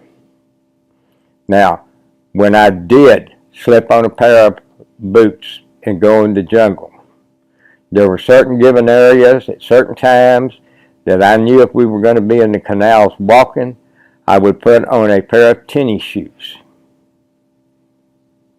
because I wasn't going to slip on my pantyhose and go walking in the jungle barefooted. So I would put on my pantyhose, I'd put on my Levi's, I'd put on my tennis shoes, and I would go walking. I have been walking in waist to titty deep water where I would have to put one hand in front of me and move it from side to side to get the leeches out of my way. You can take a pair of pantyhose, slip them on, and a leech cannot attach to your body. You can take a pair of pantyhose, take 2 cans of cat food, put one can down one leg and another down the other leg, poke holes with a nice pick in that cat food, tie you a rope to the top of the pantyhose, throw it out in the ocean, and you can catch all the crab and all the lobster you want, because once their spines hit them pantyhose, they ain't coming off. We all carried morphine. We were all trained in how to do it. We all carried whatever means we wanted to handcuff an individual. Most of us had bracelets made out of the rotary chain from a helicopter. And the side under your arm was pretty smooth, so it didn't bother you. But that little bit of chain in there, you could get a bad guy to talk to you every time you rubbed it up and down his face. The fact that what I started with earlier, where we were the most shot up Navy SEAL to work in Vietnam, we also had a Vietnamese trained Navy SEAL that worked with us by the name of Tong. And several of us noticed strange things that after months went by and stuff, we sat down and just started adding stuff up. We could go in the woods, and if Tong was with us, we didn't have any really activity. On operations where we went in the woods and Tong didn't go with us, we got the crap shot out of us. So when Lieutenant Collins got killed, they shut us down about 2 weeks early. And there were only 3 of us at that time left in Vietnam, so they flew us home. It was a little bit strange flying over with 14 friends and making the same flight home with only 3 of you. When they shut our platoon down, the CIA went in and did some studying to figure out what had gone wrong. The conclusions they came up with, we had 2 major problems. The NILO officer, which that's Naval Intelligence Liaison Officer, we had to file reports, handwritten reports of where we were going to operate, when we planned on being in there. If we were going to be there 10 o'clock Monday morning, we might say that we're going to be there from Sunday at 5 a.m. till Wednesday at 10. So we had to give a time frame when we're going to be in this particular area. We had to give a little bit of description of why we were going to be in that area. It was turned over to not only the Naval Liaison Officer, it was turned over to upper Vietnamese people. The NILO officer for the Naval, any military base you walked on in Vietnam had X amount of Vietnamese who worked inside the base, whether they were a cook, shoe shine boy, or a mama san that cleaned the hooch and washed your clothes. There were lots of them on each military base. The NILO officer was openly posting areas that we were going to operate in under a certain time zone. So between him and the North, the LD&N that we operated on, who we halfway suspected a few months later, was also turning our information over to the enemy. A number of the LDNs that operated with Navy SEALs live here in the States nowadays. A number of them are still back in Vietnam. A whole lot of them were executed when the North Vietnamese took over the country. Some of the guys that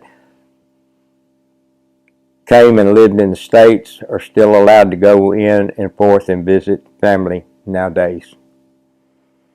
About 4 or 5 years ago, I'm not sure exact, one of the LDNs that works here and lives here in the States went back to visit family in Ho Chi Minh City, or what we know as Saigon. Came back with photographs of Tong, still alive, and he holds a high-level position in the city of Ho Chi Minh under the communist rule.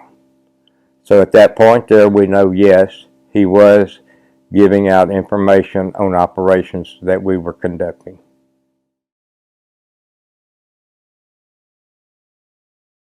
You know what? A lot of the guys did 2 and 3 tours. A lot of the platoons would go to Vietnam and run 60, 70, 80 missions in a 6-month period and never lose a person, never have a wound. Some of the platoons would go and get 1 killed here, 1 killed there.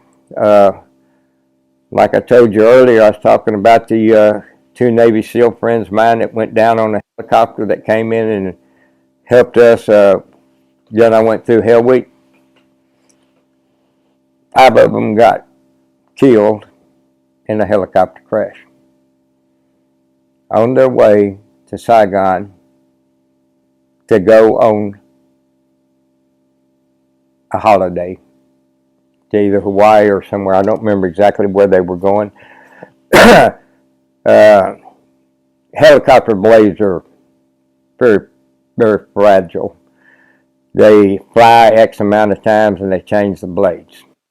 When they land, they look and check the blades for any damage.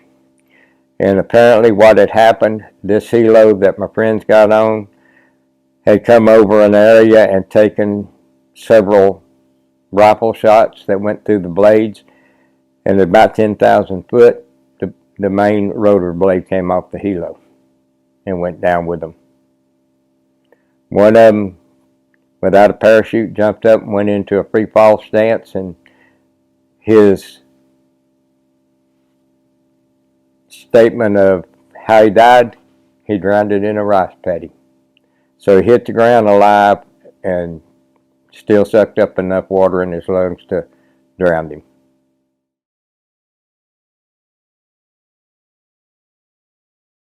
Name of the book is Nightmares. And what it is, like I told you, I've got a written diary of every operation we did on this particular tour of duty. It's not really a war book. There's very little of the combat in there. Very little structured combat in there. It's more or less how over a last 50-year period I dealt with leaving Vietnam and putting up with the nightmares, with the memories, with 3 wrecked marriages, and the marriage number 4 to a lady that's been able to handle everything I dished out over the last 33 years. And that's basically what it is. None of the old SEALs have said anything bad about it. They've all told me they enjoyed it, they liked it, but they also told me to hurry up and write the war story that goes along with this period of Navy SEALs operating in Vietnam.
Collins, Killed in our last operation. Harold Murphy,